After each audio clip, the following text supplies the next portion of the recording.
Hey there, guys. All right. I figured with the current American president at the time of recording that this is a topical video. Why does Denmark own Greenland? A short animated documentary by History Matters. I don't really know that. What, they fucking colonized it? No one really. I mean, I think there are people that live there, but not a lot of them. I don't know. Let's dive in. Denmark is not a very big place. No, it's The not. Danish realm is absolutely massive, and Thick. this is exclusively down to the inclusion of Greenland. And given its size, its important position, and its distance from the nation of Denmark, this raises a question. How did it come to be in the possession of the Danes, and how did they keep it? So, by the 10th century, the Danes and Norse Vikings had been sailing all over Europe doing what they do best. And part of that was settling lands like the Faroe Islands and Iceland. Some Norsemen opted to go west and came across Greenland where they Oh, too the village people also included. Oh, settled, and it wasn't long until one of these settlers, Leif Erikson, travelled from Greenland to North never heard of America, them. becoming the first European to ever do so. Greenland was already poorly populated, and as such was mostly ignored by the Norwegian monarchy, although it was a formal part of the kingdom. And this Oh, okay. So Norway got it. I'm assuming then it was unpopulated by, there was no like indigenous Greenlanders. I mean, I know not really a good plot of land. There really isn't much use there. I mean, it's more useful now in the modern day than it was in the time period in which it was settled.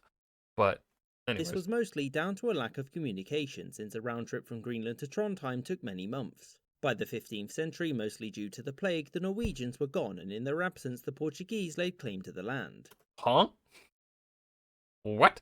That said, they never did anything there, and so everyone just ignored this claim. Okay. At the turn of the 16th century, empire was very fashionable, and not wanting to be left out, the Kingdom of Denmark Norway, ruled by one man with two different titles, sought to colonise Greenland again. And in the 18th century, Greenland joined Iceland and the Faroe Islands as a formal part of the Kingdom of Norway. Seems pretty simple who it would belong to, but in came Napoleon to complicate things, as always. Now, Denmark made one silly decision during Napoleon's tenure, which was to be his ally. This led to two outcomes. First was that Britain shelled Copenhagen, finally teaching the Danes how it feels to have a bunch of angry ships turn up off your shore and set things on fire.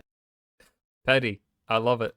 The second outcome was that the Kingdom of Denmark-Norway lost Norway to Sweden in the Treaty of Kiel. As part of this treaty, it was stated that whilst Denmark would lose Norway, it would retain the Faroe Islands, Iceland and Greenland, which were then increasingly settled by the Danish in the following century. In 1867, Denmark was approached by the United States with a cash offer to buy Greenland and Iceland. I mean, because if you can buy Alaska, why not Greenland? The Danish said no. Norway would go on to I wonder why like, what was the reasoning behind saying no here? Like, it was a cash offer in the 19th century.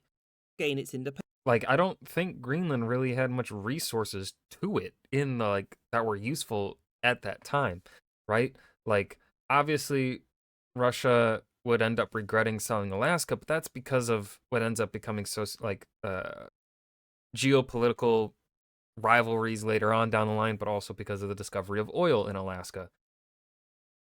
Greenland at the time of the offer, I don't think really had anything. In 1905 and immediately disputed Denmark's ownership of Greenland. Nothing much was done though until 1931, when the Norwegians, led by the explorer Helge Ingstad, sailed to Greenland and settled this region. They did this because, as far as they were concerned, the Danish were only given the occupied area of Greenland in the Treaty of Kiel and not all of it. This dispute went to international arbitration, and in the end it was This is so much more complicated than I thought it was going to be. decided that Norway needed to calm down and leave, which they did in 1933. So after this, Denmark's ownership of the island was fairly secure. The exception was in World War II, when after the fall of Denmark, Greenland was occupied by the United States for the rest of the war. When peace was restored in Europe, President Truman offered the Danish a pretty large sum of money in return for Greenland. This was because its geographic position was valuable in controlling the North Atlantic, specifically preventing the USSR from doing anything there. Again, Denmark said no, and afterwards Greenland was formally incorporated into the Danish realm, gaining more autonomy over.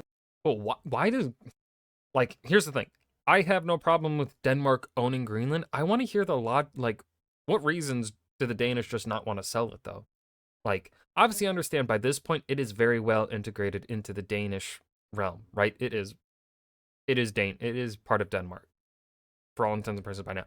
But obviously, at the time period, right, immediately post World War II here, it wasn't really, I feel like, too settled. Like, obviously, there were Danish settlers there, but it wasn't really, like, integrated into the Danish realm.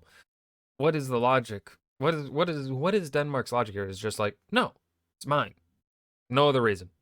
Just no other reason? Or like, do they have like, I don't know.